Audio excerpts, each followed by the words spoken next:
Hey guys, so we're going to be doing a little something different here and going to talk about people around the world that have been arrested over Fortnite. A lot of these topics have to do with rage and assault, so if you're not comfortable about hearing about this kind of stuff, viewer discretion is advised.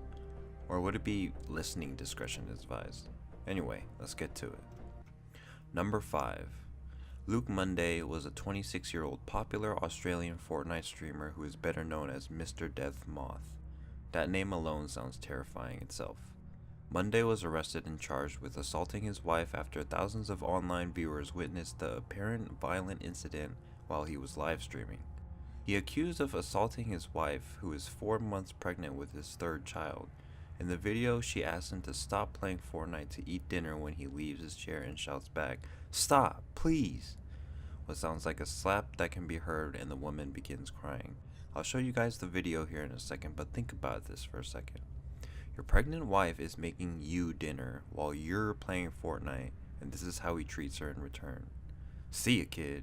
Roll the clip. Can you not? I said I'll be out soon. Stop. No Stop. computer. I'm Stop. sick of this shit. Stop, please. I'll be out soon. Just stop. All I asked was for some time by myself. Fucking woman. Just go away. No one. Just go away. Leave me alone. I'll be out soon. How many times do I have to tell you? How many times do I have to tell you, Grace? I'll be out soon. Stop. Please. I will be out soon. Don't hit me in the face. Okay, I'll be out soon. No, you hit me in the I will face. be out soon. Go away. Don't you dare Go touch away. my Go face. away. Go away. You hear that? All you people there, you Go just hit me away. in the face. Go I away. cooked in dinner an hour Go ago and you away. refuses to I will eat be it. out soon. Go away. No, not until I make my point. Fuck off. I You don't made care your if you're point. lying, I don't I'll care. make my point. I don't I'm care. sick of it. I'll be out I'm soon. sick of it. Go away.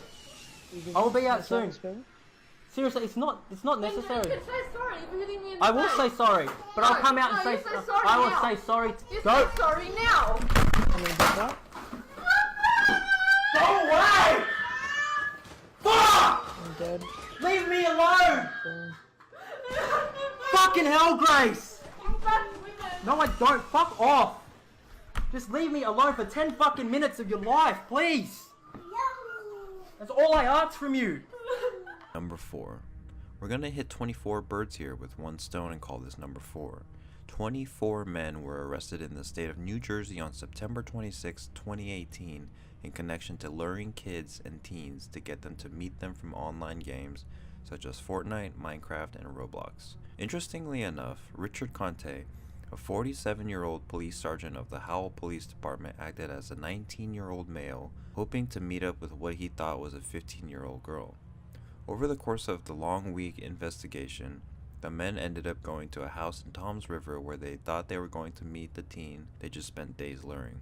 Instead, they showed up to the officers, some the very undercover officers they've been chatting with, and they were arrested. Be careful who you play squads filled with, boys and girls. The men's in the background came from all over the world, including a 27-year-old security guard, 29-year-old nurse, 23-year-old firefighter, 28-year-old physical therapist.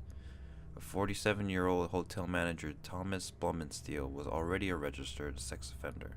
Blumensteel was sentenced to 3 years in prison back in 1997 for aggravated criminal sexual assault involving a 13-year-old boy. He was working as a church counselor and was quote-unquote supervising the child. His charges in the case also included attempted sexual assault on a minor. Number 3. 45-year-old Michael Aliperti was arrested on September 18, 2018 after threatening to kill a child after a game of Fortnite. Listen, before we dive deep down into this, it's 2019, boys and girls. There's only one way to settle beef in Fortnite, and it's 1v1 creative mode. I've had multiple people come into my chat and call me trash, and that's 100% fine by me, but I ask every one of them to add me as a friend, WestWorld space YT, and join my creative server. Out of dozens of times that it has happened, only 2 people have ever joined my creative mode and ended up saying GG's at the end, squashed all the beef right then and there.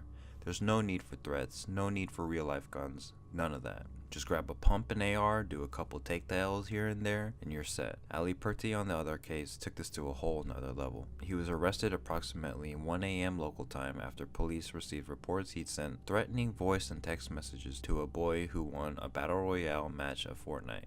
GG Mon, just a better player. Ali Purty states, I am going to find you with the gun. You dead. I will come to your house tonight and fuck your world up. Local police chief Stuart Cameron told reporters that further threats indicated Ali Purty threatened to carry out this killing at the child's school as well, saying they were treating it as a school shooting threat. According to Long Island News 12, Stewart said Mr. Ali Purty did not directly threaten the school, but he did threaten the 11-year-old, stating he knew where he went to school, so that was good enough for us. Ali Purty is currently being held on $2,500 bond and faces fines for both charges, which are misdemeanors with the potential to spend time in county jail. His lawyer told News 12 that Ali Purty is a father of 3 with no criminal record. He is currently going through a divorce, and imagine your dad going to jail because he couldn't 1v1 in creative mode. Number 2. Anthony Gene Thomas, age 41, was arrested last week in Florida being accused of having sex with an underage girl he met through Fortnite. My guy, you're a 41-year-old man, what do you need an e-girl for? Mr. Thomas gave the child gift cards, including credit cards and a mobile phone, and his actions eventually led the pair to meet at his house on August 25, 2018. The 41-year-old allegedly engaged in sexual activity with the schoolgirl. Police officers are said to have taken the girl from his house after her parents declared her missing. The pair remained in contact, and on 11th of October, police officers seized Mr. Thomas's phone, which allegedly contained pornographic images and videos of the teenager. Goddamn, Thomas now faces 22 counts of child pornography, soliciting a child for unlawful sexual conduct using computers, traveling to a minor for unlawful sexual activity, possession with intention to promote sexual performance of a child, and unlawful sexual activity with the minor. Police officers believe that he could have up to 20 further victims. Number 1. Gregory Mancini is a 29-year-old man of Pennsylvania that has been arrested in Georgia after allegedly traveling more than 700 miles to meet up with a person he believed to be a 13-year-old boy. Investigators say that Mancini contacted the boy throughout Fortnite, and over time he turned their conversation sexual. Now kids, take notes. According to Derek Booth, a spokesman for Hall County Sheriff's Office, the boy realized over time this was a dangerous path, so he notified his mother right away. Smart decision. Mancini agreed to meet at a strip mall, but when an unmarked car pulled up, he allegedly drove away. Investigators posing as a 13-year-old contacted him again. That's when he said, I got spooked. I do not want to meet you. That's where our investigators made contact with him, Booth said. Mancini was arrested on the spot and charged with criminal attempt to commit child molestation. Mancini was an assistant coach at Cathedral Prep, a Catholic school in Erie, and a substitute teacher at Cathedral Prep and Villa Maria Academy until 2015. School officials said he passed all of his background checks, but when they learned of the arrest, he was fired. That's going to conclude this video, and I hope whoever is watching this can get a better perspective on how dangerous the real world can be and how sinister people can get, even on Fortnite. If I could give you guys some tips on how to avoid being put in these positions, I say 1. Just join into creative and 1v1 it out. 2. Be careful when playing squads fill. If someone's being weirdo, just clip it for future evidence and give it to the police. 3. Do not hit women, especially over a game of Fortnite. Just 1v1 her in creative and feel better about yourself afterwards. Unless you get clapped, then GG Mon. See ya, kid.